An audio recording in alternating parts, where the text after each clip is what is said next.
Karma to Christ ministries आपका स्वागत करती है। आइए हम परमेश्वर के वचन पर चर्चा करें। आज का वार्तालाप का शीर्षक है परमेश्वर की इच्छा में कार्य करना और बने रहना। आज के बाइबल छंद है यूहन्ना अध्याय 15 पद 10। यदि तुम मेरी आज्ञाओं को मानोगे तो मेरे प्रेम में बने रहोगे, जैसा कि मैंने अपने पिता की आज्ञाओं को माना है और उसके प्रेम में बना रहता हूँ। तथा यशाया अध्याय 58 पद 10 और 11।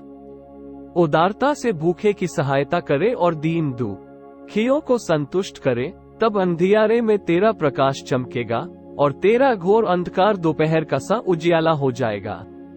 और यहोवा तुझे लगातार लिए चलेगा और काल के समय तुझे तृप्त और तेरी हड्डियों को हरी भरी करेगा, और तू सींची हुई बारी और ऐसे सोते के समान होगा जिसका जल कभी नहीं सूखता। तथा यूहन्ना अध्याय 3 पद 17। परमेश्वर ने अपने पुत्र को जगत में इसलिए नहीं भेजा कि जगत पर दंड की आज्ञा दे, परंतु इसलिए कि जगत उसके द्वारा उद्धार पाए। बाइबल का ईश्वर पवित्र, न्यायप्रिय, निष्पक्ष और सबसे बढ़कर प्रेमपूर्ण और दयालु है। यूहन्ना अध्याय 3 को पढ़कर हम बहुत स्पष्ट रूप से समझते हैं कि यीशु को हमें दोषी ठहराने के लिए नहीं बल्कि हमें बचाने के लिए भेजा गया था।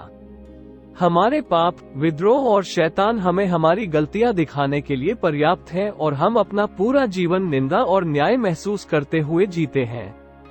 हमारे सभी संघर्ष सीधे तौर पर गलत विकल्पों या दूसरों द्वारा हमारे साथ की गई गलतियों का परिणाम है। यह एक पापी दुनिया है, पापपूर्ण विचारों वाले बुरे लोगों से भरी हुई है। और क्या लगता है, आप और मैं कोई संत नहीं है। हम में से अधिकांश लोग उज्जवल भविष्य के लिए किसी भी प्रकार की आशा के साथ जीते हैं। यीशु बिल्कुल यही करने आए थे, हमें ईश्वर में एक उज्जवल आशा और भविष्य प्रदान करें। परमेश्वर की इच्छा यह नहीं है कि हम किसी भी तरह से पाप के इस झूठे बंधन में रहें, बल्कि यह है कि हम दूसरों को आशीर्वाद देने के लिए उपयोग करें, क्योंकि हम अपने व्यक्तिगत आशीर्वाद और जीवन में प्रचुरता को बढ़ाते रहें। यह एक खूबसूरत चक्र है जो ईश्वर के हाथों में समर्पित होने पर स्वर्ग को धरती पर लाता है। यह उनका वादा है। यदि हम पहले उसके बारे में सोचते हैं, पहले दूसरों के बारे में सोचकर, वो हमारे बारे में सोचेगा और सुनिश्चित करेगा कि जहाँ भी अंधेरा है हम उसकी रोशनी से चमकें। कल्पना कीजिए कि ये दुनिया कैसी होगी यदि हम सब, और मेरा मतलब है दूसरों को पहले रखना शुरू कर दें। बिल्कुल, यह वही होगा जो परमेश्वर ने शुरू से ही चाहा था। यदि हम इस आज्ञा का पालन करते हैं तो वह लगातार हमारा मार्गदर्शन करेगा और सुनिश्चित करेगा कि हम संतुष्ट रहें, जबकि अन्य लोग उसी स्थिति में कमी महसूस करते रहेंगे। वो हमें मजबूत करेगा और सुनिश्चित करेगा कि हमारी प्रचुरता का स्रोत कभी न सूखे। क्या आप इसे अपने जीवन के लिए चाहते हैं? फिर सुनिश्चित करें कि आप दूसरों के लिए थककर परमेश्वर के लिए खर्च करें। इस तरह हम उसकी इच्छा को पूरा करते हैं, उसमें बने रहते हैं और उसके प्रेम में बने रहते हैं।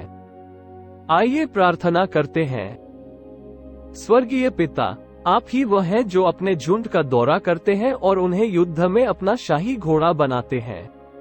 तूने अपने लोगों की अगुवाई झुंड की तरह की। प्रभु की वाणी महिमा से भरी है। हमें अपने प्रेम में बने रहने की अनुमति देने के लिए धन्यवाद।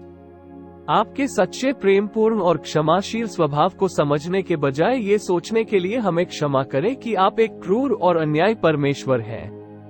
हम मानवता के लिए आपकी मूल योजना को प्रस्तुत करना चाहते हैं।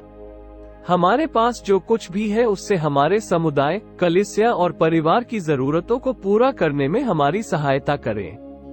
हम घोषणा करते हैं कि हम दूसरों की जरूरतों के लिए खर्च करके अपने चारों ओर के अंधेरे में चमकेंगे और आपके नाम को गौरवान्वित करेंगे।